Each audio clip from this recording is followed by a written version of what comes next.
Europe 1, 6h46, Thomas Soto. Et nous ouvrons le kiosque d'Europe 1 avec toutes ses plumes. Marion Calais pour les régions, Sophie Larmoyer qui regarde le monde et Eva Rock qui regarde la télé. Bonjour à toutes les trois. Bonjour Thomas. Comme une incongruité, mais une incongruité ô combien utile dans Direct Matin, qui a choisi de mettre en une un soldat armé qui protège la pyramide du Louvre et ses nombreux touristes. La menace, jour après jour, titre Le Gratuit, qui nous raconte comment, en 2 ans, le pays a dû s'adapter au terrorisme. Vous lirez beaucoup de politique ce matin dans vos quotidiens. Chez nous d'abord, c'est Manuel Valls qui focalise l'attention. Je ne crois pas être favori, dit-il en une d'Aujourd'hui en France. Variante en une du Figaro qui pose une question. Manuel Valls peut-il perdre? Et qui apporte un début de réponse via un sondage qui, pour la première fois, donne l'ancien Premier ministre battu au second tour de la primaire face à Arnaud Montebourg et à égalité, toujours au second tour, face à Benoît Hamon. Voilà un sondage qui fera sûrement réagir Arnaud Montebourg, qui sera l'invité dès lundi de la primaire tout à l'heure à partir de 8h15 sur Europe 1. Alors ça, c'est pour la politique. En ville, la politique ailleurs, elle fait la une de Libération. À la veille de son discours d'adieu et à quelques jours de l'investiture de Trump, le président américain a peu de temps pour renforcer son bilan. C'est donc Barack Obama que vous trouverez en une de Libé. Au lendemain de l'attentat qui a coûté la vie à 4 soldats israéliens à Jérusalem, la Croix s'interroge et va le faire toute la semaine. Quelle paix pour le Proche-Orient? Et puis on en parlera dans un instant avec vous, Sophie Larmoyer. Et puis il y a 20 minutes, et ça, une génération Erasmus, puisque le programme européen d'échange, popularisé par le film L'Auberge espagnole de Clapiche, fête ses 30 ans. 30 années durant lesquelles Erasmus a permis à plus de 5 millions de personnes de vivre à l'étranger. C'est le plus grand succès européen, s'enthousiasme dans le Figaro Sandro Gozzi, le secrétaire d'État italien aux affaires européennes, et qui est lui-même un ancien Erasmus. Pour lui, alors que la désintégration de l'Europe est en cours, Erasmus est la véritable réponse à la montée des populismes. Elle est son plus formidable antidote. Et puis encore un chiffre, tiens. Plus de 3 millions d'étudiants de l'Union qui se croisent chaque année. Ça fait combien de bébés? Plus d'1 million.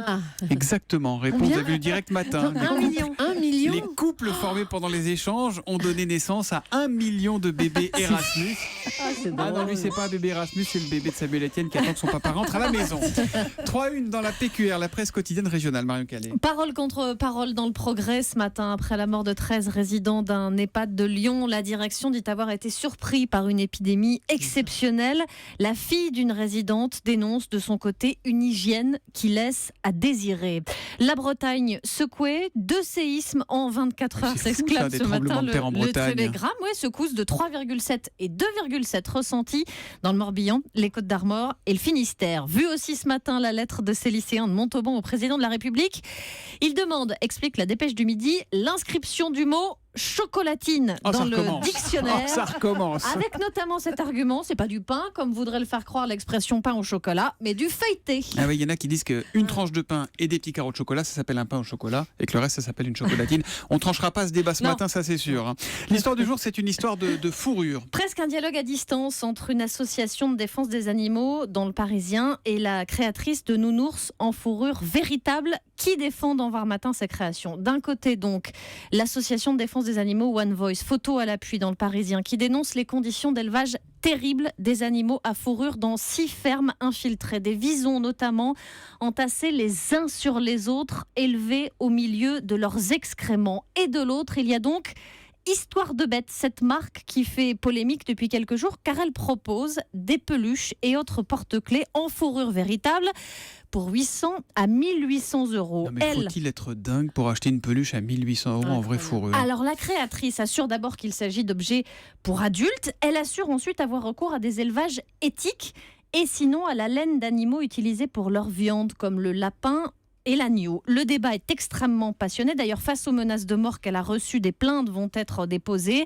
Et si l'on nous oppose aux peluches synthétiques, explique-t-elle, rappelons qu'elles proviennent de l'industrie pétrochimique qui n'a rien de très reluisant écologiquement. Il faut plutôt aller vers le haut plutôt que vers le bas. C'est donc à lire dans Var Matin. Dans Var Matin. Merci beaucoup Marion Calais. À la une de la presse israélienne, c'est forcément Sophie Larmoyer, cet attentat qui a frappé hier dans un quartier de Jérusalem, un camion une nouvelle fois qui a foncé dans un groupe de jeunes soldats, faisant 4 morts. Ils avaient 20 ans et 22 ans et 17 blessés. Oui, les sites de plusieurs journaux, comme celui du Jérusalem Post, diffusent une petite vidéo noir et blanc d'une caméra de surveillance. On y voit ce groupe de jeunes soldats tout juste sortis de leur bus. Ils étaient là en excursion, happés par par un petit camion de chantier qui fonce dans le groupe. C'est la panique. Le camion recule avant de s'immobiliser. Ça dure 30 secondes. Terrible. L'assaillant est finalement tué. Alors à propos de cet assaillant, le Premier ministre israélien Benjamin Netanyahou a indiqué que tous les signes indiquaient qu'il était un partisan de l'État islamique. Oui, Netanyahou fait aussi un parallèle avec les attentats de Nice et de Berlin. Cette phrase, tous les médias l'ont reprise, certains pour titrer même leurs articles, parce que c'est une manière pour Netanyahou d'exclure que cet attentat terroriste puisse prendre sa source dans le conflit israélo-palestinien et à cause de sa politique. Or hier, l'attaque a eu lieu aux confins d'un quartier juif de colonisation et de Djabar Moukaber, qui est un quartier arabe de Jérusalem-Est, d'où venait justement le Palestinien auteur de l'attentat. Attentat qui, sauf erreur de ma part, n'a pas été revendiqué pour l'instant. Voilà.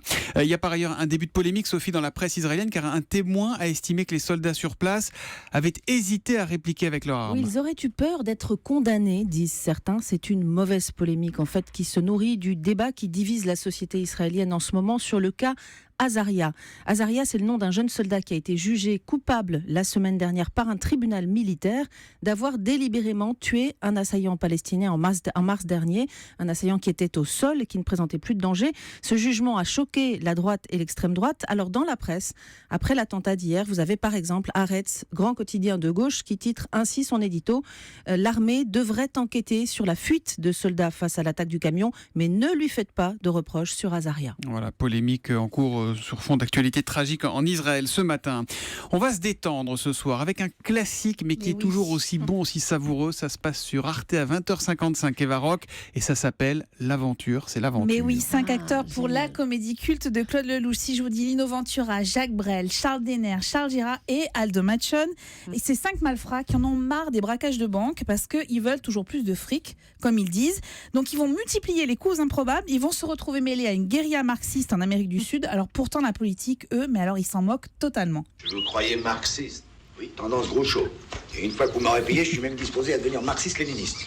Voilà, alors c'est vraiment des dialogues un peu à la Audiard, comme cet autre moment. Combien de fois je te l'ai dit que les filles c'était tous les emmerdements, mais combien de fois? Jamais. Vous faites marrer. Si on peut plus taper les gonzesses avec le pognon qu'on a, à quoi ça sert le pognon? Tu sais, Charles, si j'aime les hommes, c'est pas tellement parce que c'est des hommes, mais c'est surtout parce que c'est pas des femmes.